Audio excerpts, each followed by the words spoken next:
जब वैश्विक आपदा हो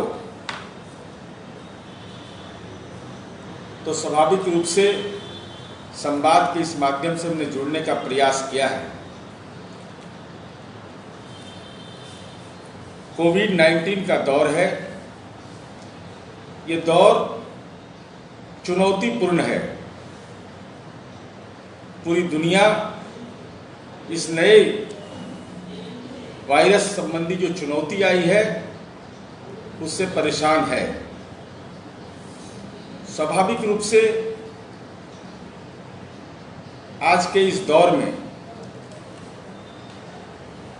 जब इसकी कोई दवा नहीं, कारण ज्ञात, दवा अज्ञात,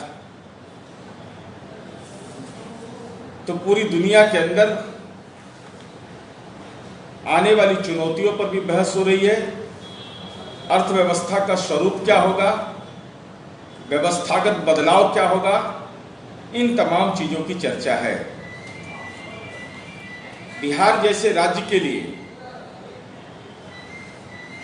तो निश्चित रूप से एक चुनौतीपूर्ण स्थिति है। हमारी जनसंख्या का घनत्व बड़ा, हमारा जो मानव विकास सूचकांक है उसके लिए भी एक चुनौती है। तो बिहार में माननीय मुख्यमंत्री नीतीश कुमार जी ने इस वैश्विक आपदा की जानकारी मिलते ही 16 मार्च 2020 को विधानमंडल में तमाम दलों की सर्वानुमति से बजट सत्र को स्थगित किया गया और इस बात का संकल्प लिया गया कि हम इस चुनौती का मुकाबला करेंगे। हमारे लिए, आपके लिए, सबके लिए एक बड़ी चुनौती थी। राज्य सरकार ने इस अभियान का मुकाबला करने की जो कार्यनीति अपनाई गई वो जग जाहिर है, आप भी जानते हैं, हम भी जानते हैं। राज्य सरकार ने हर संभव प्रयास कर रही है कि इस संक्रमण जैसी चुनौती का हम कैसे मुकाबला कर पाएं। प्राथमिक दौर में राज्य सरकार ने आंगनवाड़ी सेविका, सहायिका, शिक्षक और पुलिस कर्मियों के सहयोग से 1,87,45,361 घरों में, हाउस होल्ड में घर जाकर पल गया,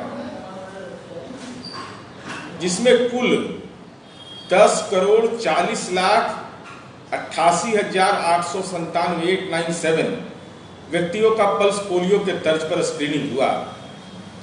यह डाटा है बाज़ाब्ता, ऐसा नहीं कि केवल यह बोल रहे हैं। ये 10,40,88,897 व्यक्तियों का नाम, पता, उनका हस्ताक्षर, उनके द्वारा दिए गए प्रपत्र पर जो दी गई जानकारी है वो सारी जानकारी तथ्यगत है।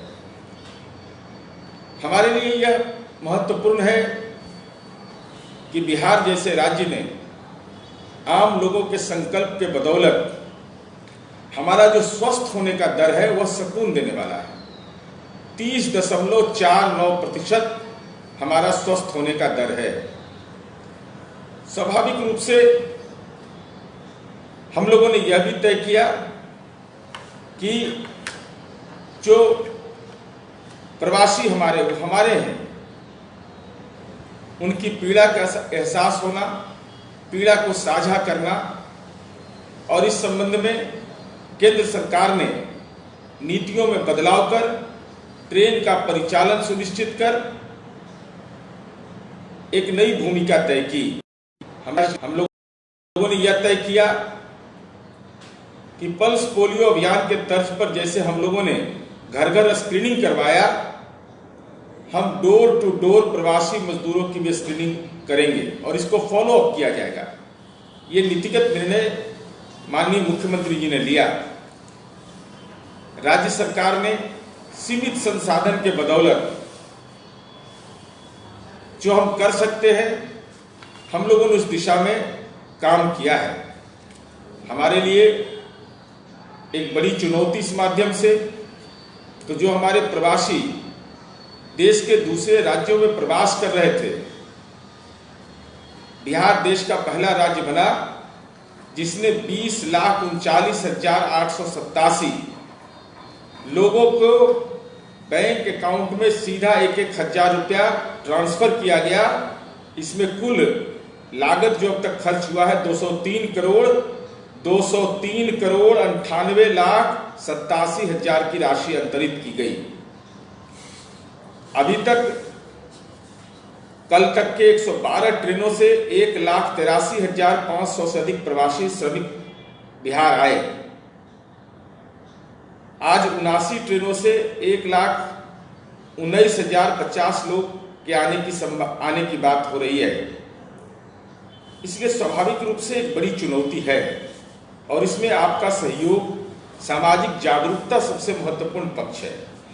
राज्य सरकार ने सीमित संसाधन में हमने 13,971 क्वारंटाइन सेंटर बनाए जिसमें 12,06,000 लोग आवासित हैं। 12,06,000 लोग, मैं बार बार इसलिए बोल रहा हूं, इसको रिपीट कर रहा हूं कि आजकल दौर बदल गया है। एकाध अपवाद की घटना के आधार पर जो उसकी बुनियादी समझ है कि क्वारंटाइन सेंटर संक्रमण से बचाने के लिए है, तो स्वाभाविक रूप से उस संक्रमण का हम मुकाबला कैसे कर पाए, प्रवासियों को संक्रमण से कैसे बचाएं, उनके परिजन को कैसे बचाएं, इस दिशा में हम लोगों ने ये कार्यनीति अपनाई और 12,06,000 लोग आवासित, उनको व्यवस्थागत आधार देने का प्रयास करना और उसमें अपनी भूमिका प्रशासनिक पदाधिकारी, शिक्षक, कर्मी, ये सारे लोग कर रहे हैं। तो एक बड़े उद्देश्य के लिए एक बड़े कार्यक्रम को हम लोगों ने तय किया और उसका एहसास आपको तब होगा जब आप स्वस्थ होने का दर देखेंगे कि हमारा बेहतर स्थिति में है। तो हम लोगों ने यह काम किया। प्रवासियों को गंतव्य स्थल तक पहुंचाने के लिए 4500 बसें चलाई गई। बिहार के बॉर्डर पर दूसरे राज्यों से पैदल अथवा सड़क मार्ग से आने वाले प्रवासी मजदूरों के लिए 15 श्रमिक स्पेशल ट्रेन चलाई गई। कर्मनासा से जो बॉर्डर है मेरा, वहां भी श्रमिक स्पेशल हम लोगों ने चलाया। तो ये हमारे लिए एक महत्वपूर्ण चुनौती, और उसी दौर में हमारे लिए प्राकृतिक आपदा का भी सामना करना, और राज्य सरकार ने और कुछ किया राशन कार्ड धारियों के लिए जो हम लोगों ने किया, उस सर्वविदित है, वो बताने की जरूरत नहीं है। अब इससे बड़ी चुनौती हमारे लिए यह आई कि रोजगार सृजन। अब इस दिशा में यह जानना बहुत जरूरी है कि हमारे बिहार के लोग देश के दूसरे राज्यों में छोटे और लघु उद्योग में काम कर रहे थे, अब वो बिहार लौट आए हैं और हो सकता है असहमति हो जाए, कुछ लोग को राजनीतिक असहमति रहता है, कुछ लोग हमारा चेहरा और देख के भी भड़क जाते हैं।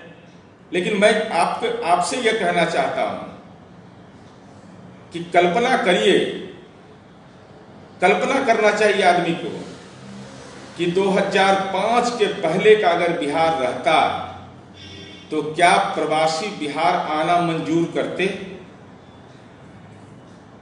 या दिमाग पर जोर डालने की जरूरत है। क्या प्रवासी 2005 के पहले का दौर का अगर बिहार रहता, गांव में बुनियादी सुविधाओं का अभाव रहता, प्राण रक्षा के लिए लोग बेचैन रहते, तो क्या बिहार जैसा राज्य में वो आना पसंद करते? ये सवाल मैं आपके खाते में डाल रहा हूं। और लॉकडाउन कोई दवा नहीं, बिहार जैसा राज्य जिसके पास कोयला खदान नहीं, हमारे पास आधारभूत संरचना इस क्षेत्र में नहीं, लेकिन उसके बावजूद हर घर बिजली पहुंचा करके राज्य सरकार ने जो पहुंचाया, क्या लॉकडाउन की सफलता का वह कारक नहीं बना?